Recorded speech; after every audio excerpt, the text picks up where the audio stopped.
Hey there, colorful minds. Welcome back to And That's How It's Done, your one-stop channel all about how your favorite things came to be. Today, we're diving into the wonderful world of crayons. Ever wondered where these little sticks of color come from or how they're made? Well, you're in for a treat. Grab your favorite crayon and let's get started. Our journey begins thousands of years ago. Imagine this. Ancient Egyptians and Romans using colored wax to create stunning artworks.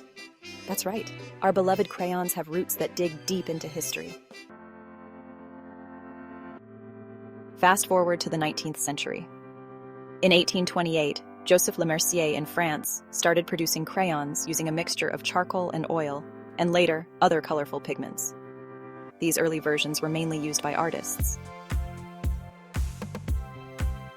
But the real game changer came in 1903. Enter Edwin Binney and C. Harold Smith, founders of Binney and Smith Company. They took the humble crayon and turned it into a household name. How?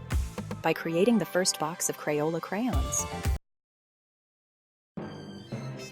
Crayola's first box contained just 8 colors: red, orange, yellow, green, blue, violet, brown, and black. And get this, they sold for just a nickel. Imagine the excitement of kids back then. Now, let's fast forward to the present and take a look at how crayons are made today. It all starts with 3 main ingredients: paraffin wax, pigment, and a bit of magic.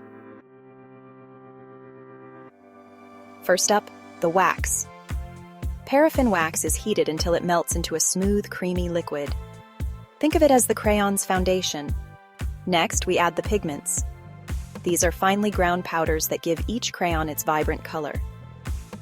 Fun fact: Crayola's pigment colors are super secret, just like a magician's tricks.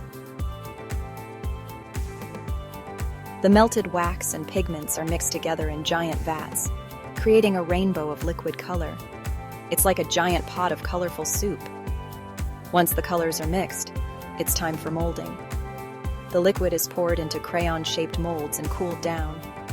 As they cool, they solidify into those familiar crayon shapes we all know and love. After cooling, the crayons are popped out of their molds and head to the labeling station. This is where they get their iconic Crayola wrappers. Did you know Crayola makes about 3 billion crayons a year? That's enough to circle the Earth 6 times. And that's how it's done.